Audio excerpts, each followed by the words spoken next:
Halo anak-anak semua, ketemu lagi sama Mr. Vernon dalam pelajaran bimbingan dan konseling. Saat ini saya sedang membawa tongkat dan juga kapur. Lalu ada bedak. Kira-kira saya mau ngapain ya? Haha.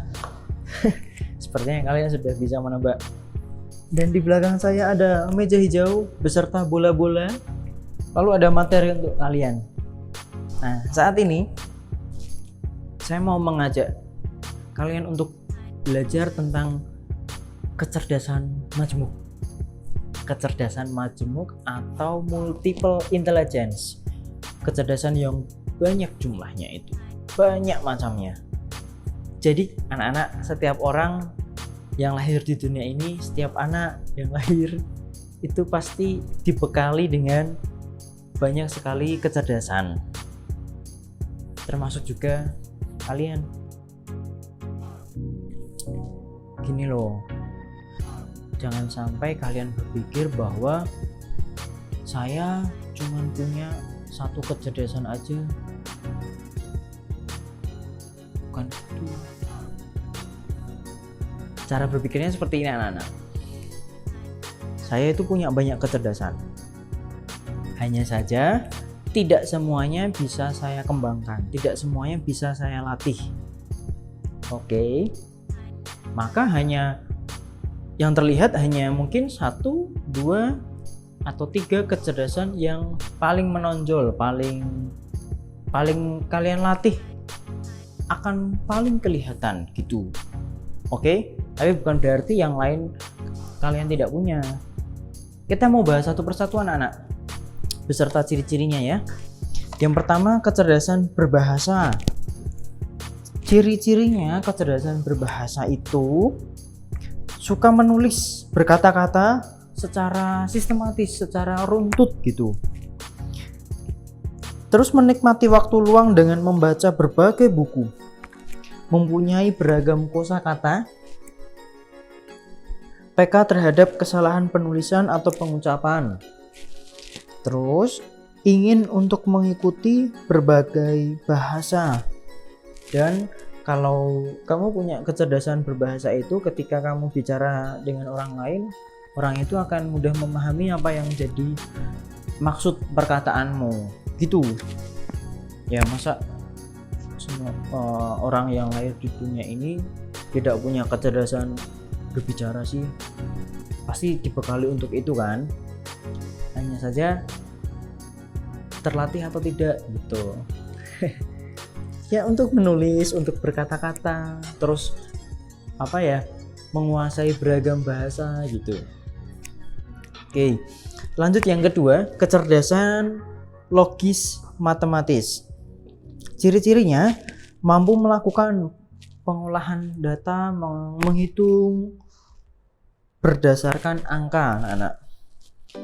Terus kritis dalam menerima informasi baru,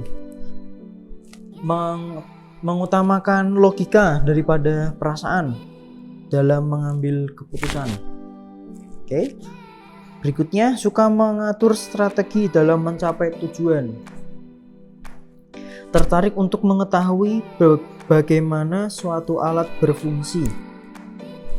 Jadi kalau kamu di rumah punya alat elektronik yang baru atau mainan yang baru, kamu suka otak-atik itu, bahkan mungkin dibongkar, nggak bisa pasang. Gitu ya, bener gak sih? Bisa lah. Orang yang punya kecerdasan logika biasanya bisa bongkar dan pasang suatu benda. Selanjutnya, yang ketiga, kecerdasan bayang ruang. Bayang ruang atau spasial. Space itu spasial. Ciri-cirinya mampu membayangkan sesuatu secara detail, suka menggambar atau melukis, mudah membaca peta, dan mengenali arah. Jadi kalau yang biasa membaca peta di Google Maps gitu, dia tidak mengubah arahnya, tetapi mungkin dia tetap utara ada di atas, selatan di bawah, terus timur ada di sebelah kanan, barat ada di sebelah kiri. Tanpa memutar petanya itu dia udah ngerti, oh aku ke sini, oh berarti aku harus ke selatan, setelah ini ke barat. Nah gitu. Terus punya ingatan yang kuat dalam berbagai gambar, mengenali bentuk gambar gitu. Mampu mengenali bentuk, warna, juga memperkirakan ukuran dan jarak. Sepertinya saya mau melatih ini kecerdasan bayang ruang saya dengan bermain ini ya. Saya nggak yakin saya bisa, tapi ya saya coba aja lah.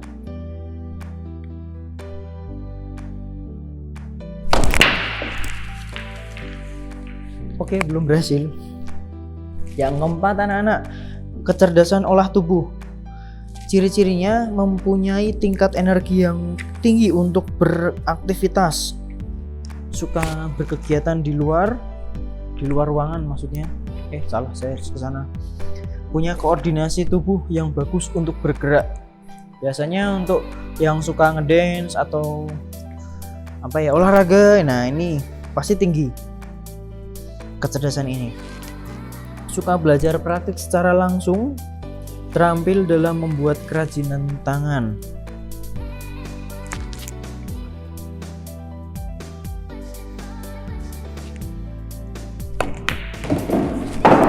Yeay. Yang kelima, kecerdasan bermusik anak-anak. Tentu kalau kecerdasan bermusik kamu tinggi, kamu akan sensitif sama bunyi-bunyian. Kalau mendengarkan lagu itu kamu mengikuti ritmenya, mungkin mengikuti nada, intonasi atau volume suaranya gitu. Mudah menghafal lirik disertai nada. Punya ketertarikan untuk menguasai instrumen atau alat musik, dan mampu mengaitkan perasaan dengan lagu yang sedang didengarkan gitu. Saya lanjut main dulu ah. Setelah ini yang keenam anak-anak, ada kecerdasan menjalin hubungan atau interpersonal intelligence, interpersonal. Menikmati, ciri-cirinya tuh bisa menikmati bersosialisasi dengan orang lain ya. Orangnya mudah bergaul. Terus punya kemampuan untuk memahami apa yang dirasakan oleh orang lain. Punya empati yang tinggi. Punya keinginan untuk menghidupkan suasana ceria gitu. Mampu meyakinkan gagasan pribadi, punya kemampuan untuk menyampaikan pendapat, punya kemampuan untuk mengutarakan keinginan, maksud, tujuan, dan bersemangat untuk hadir di tengah keramaian. Biasanya seperti itu. Terus yang ketujuh nih. Bentar, yang ketujuh apa ya?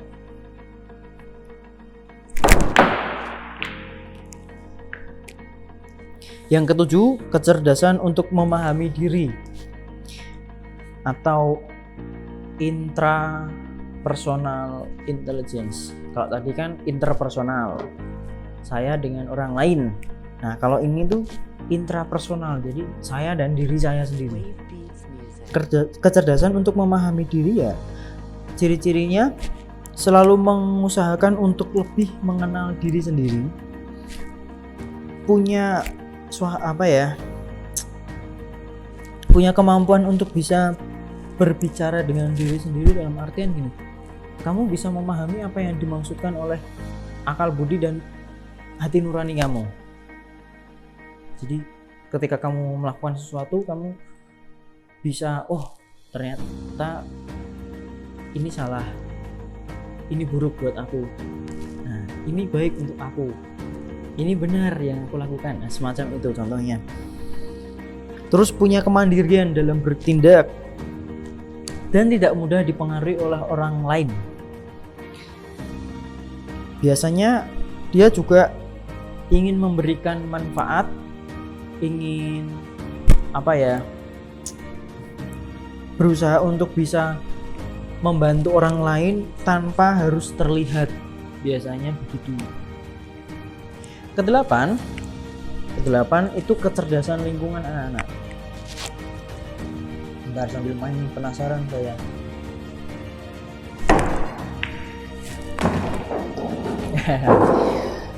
Kecerdasan lingkungan itu ciri-cirinya mana ya? Oke, ini punya kepedulian yang tinggi terhadap alam, cepat belajar untuk melestarikan tanaman dan binatang, biasanya mudah bosan kalau di dalam ruangan, dan tertarik untuk menjelajah alam.